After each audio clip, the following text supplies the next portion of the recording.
എൻ്റെ വായിൽ നിന്ന് പുറപ്പെടുന്ന എൻ്റെ വചനം അത് വെറുതെ എൻ്റെ അടുക്കലേക്ക് മടങ്ങി വരാതെ എനിക്കിഷ്ടമുള്ളത് നിവർത്തിക്കുകയും ഞാൻ അയച്ച കാര്യം സാധിപ്പിക്കുകയും ചെയ്യും. ദൈവത്തിൻ്റെ മാറ്റമില്ലാത്ത വചനം ശ്രദ്ധിക്കുന്ന പ്രിയപ്പെട്ടവരെ, നിങ്ങളുടെ അകത്ത് വീണ വചനം ഇന്ന് പകൽ നിങ്ങളെ സന്തോഷിപ്പിക്കുന്നുണ്ട്, നിങ്ങളെ ആശ്വസിപ്പിക്കുന്നുണ്ട്, നിങ്ങൾക്ക് വലിയ സന്തോഷമുണ്ട്. ദൈവത്തിൻ്റെ വചനം അകത്ത് വന്നതുകൊണ്ടാണ്. എന്നാൽ ഇന്ന് പകൽ നിങ്ങൾ കേട്ടുകൊള്ളുക, അത് നിങ്ങളെ മാത്രം സന്തോഷിപ്പിച്ച് നിങ്ങളിൽ മാത്രം ഒതുങ്ങുകയില്ല. അതിനപ്പുറമായൊരു ദൈവപ്രവൃത്തി നിങ്ങളിലൂടെ ദൈവം ചെയ്യാൻ പോവുകയാണ്. അതിപ്പോൾ നിങ്ങളെ സന്തോഷിപ്പിക്കുന്നുണ്ട് എന്നുള്ളത് സത്യമാണെങ്കിലും അതിനപ്പുറമായ ഒരു ദൈവപ്രവൃത്തി നിങ്ങളുടെ ജീവിതത്തിലൂടെ തന്നെ ദൈവം ചെയ്യാൻ പോവുകയാണ്. നമ്മുടെ പിതാക്കന്മാരുടെ കാലഘട്ടത്തിൽ ദൈവം തൻ്റെ പ്രവാചകന്മാരിലൂടെ മാനവകുലത്തിന് വരുവാനിരിക്കുന്ന രക്ഷയെക്കുറിച്ച് പ്രവചിച്ചിട്ടുണ്ട്. ഒരു രക്ഷകൻ വരുന്നു എന്ന് യെശയ്യാ പ്രവാചകൻ വിളിച്ചു പറഞ്ഞു, കന്യക ഗർഭിണിയായി ഒരു മകനെ പ്രസവിക്കും, അവൻ ഇമ്മാനുവേൽ എന്ന പേർ വിളിക്കപ്പെടും. പ്രിയപ്പെട്ടവരെ, അത് അന്ന് ഒരു വാക്കായിരുന്നു. എന്നാൽ കാലസമ്പൂർണത വന്നപ്പോൾ ആ വാക്ക്, ആ വചനം ജഡമായി തീർന്നു.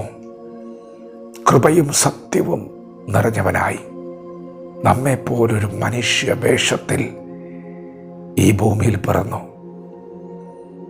പ്രിയപ്പെട്ടവരെ, ഇന്ന് നിങ്ങൾ ചേർത്ത് പിടിക്കുന്ന വാക്ക് അതിന്നൊരു വാക്കാണ്. നാളെ ആ വാക്കിൻ്റെ അകത്ത് എന്താണോ എഴുതിയിരിക്കുന്നത് അതങ്ങനെ തന്നെ നിങ്ങൾ കാണും. അതിലെന്താണോ എഴുതിയിരിക്കുന്നത് അതങ്ങനെ തന്നെ നിങ്ങൾ അനുഭവിക്കും. കന്യക ഗർഭിണിയായി ഒരു മകനെ പ്രസവിച്ചു. പ്രിയപ്പെട്ടവരെ, പരിശുദ്ധാത്മാവ് മറിയയുടെ അകത്ത് വന്നു. എന്തൊരു സന്തോഷമായിരുന്നെന്നോ. ആത്മാവിൽ നിറഞ്ഞ് മറിയ പാട്ടുപാടുന്നുണ്ട്. ലൂക്കോസിൻ്റെ സുവിശേഷത്തിൽ കാണാം. അതെ, ഇന്ന് നിങ്ങളുടെ അകത്ത് വന്ന വചനം നിങ്ങൾ സന്തോഷിപ്പിക്കുന്ന പോലെ അന്ന് മറിയയുടെ അകത്ത് പരിശുദ്ധാത്മാവ് വന്നപ്പോൾ, വചനം ജഡമായപ്പോൾ വലിയ സന്തോഷമുണ്ടായി.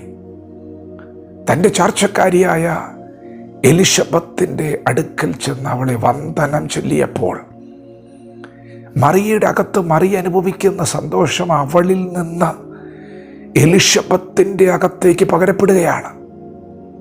എലിശബത്തിൻ്റെ അകത്ത് യോഹന്നാൻ സ്നാപകൻ പിറന്നിട്ടുണ്ട്. യോഹന്നാൻ സ്നാപകൻ പരിശുദ്ധാത്മാവിൽ നിറയുകയാണ്. കണ്ടോ, അത് കുറച്ച് നാൾ മറിയെ സന്തോഷിപ്പിച്ചു കൊണ്ടിരുന്നു. എന്നാൽ ചില സമയം കഴിഞ്ഞപ്പോൾ ആ സന്തോഷം എലിശബത്തിൻ്റെ അകത്തേക്കും പകരപ്പെടുകയാ, യോഹന്നാൻ്റെ അകത്തേക്കും പകരപ്പെടുകയാ. ചില നാളുകൾ കഴിഞ്ഞപ്പോൾ നസറത്ത് മുഴുവൻ സന്തോഷിക്കാൻ തുടങ്ങി. യെരൂശലേം സന്തോഷിക്കാൻ തുടങ്ങി. യെരൂശലേം പട്ടണം ഇളകാൻ തുടങ്ങി.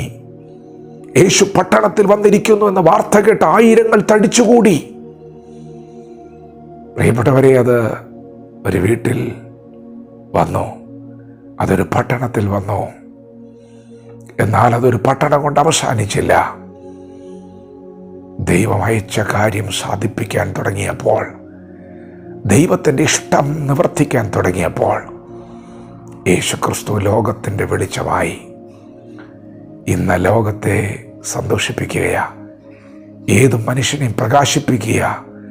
നിങ്ങളുടെ അകത്ത് വന്ന വചനം ഇന്ന് പകൽ നിങ്ങളെ സന്തോഷിപ്പിക്കുമ്പോൾ പ്രിയപ്പെട്ടവരെ, അത് നിങ്ങളിലൂടെ നിങ്ങളുടെ ദേശത്തെ സന്തോഷിപ്പിക്കുമെന്ന് പറഞ്ഞാൽ, നിങ്ങളുടെ പട്ടണത്തെ സന്തോഷിപ്പിക്കുമെന്ന് പറഞ്ഞാൽ എത്ര പേർ ആമേൻ പറയും?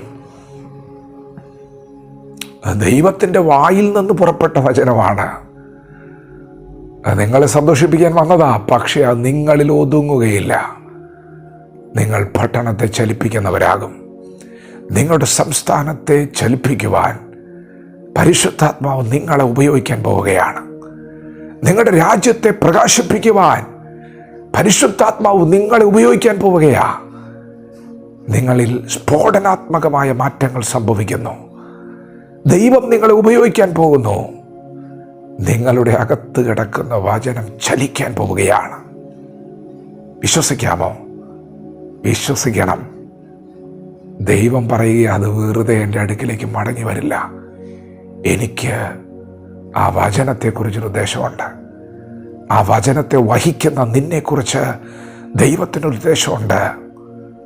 അത് അയച്ച കാര്യം സാധിപ്പിക്കും. ഇന്ന് പകൽ അത് നിന്നെ സന്തോഷിപ്പിക്കുന്നു.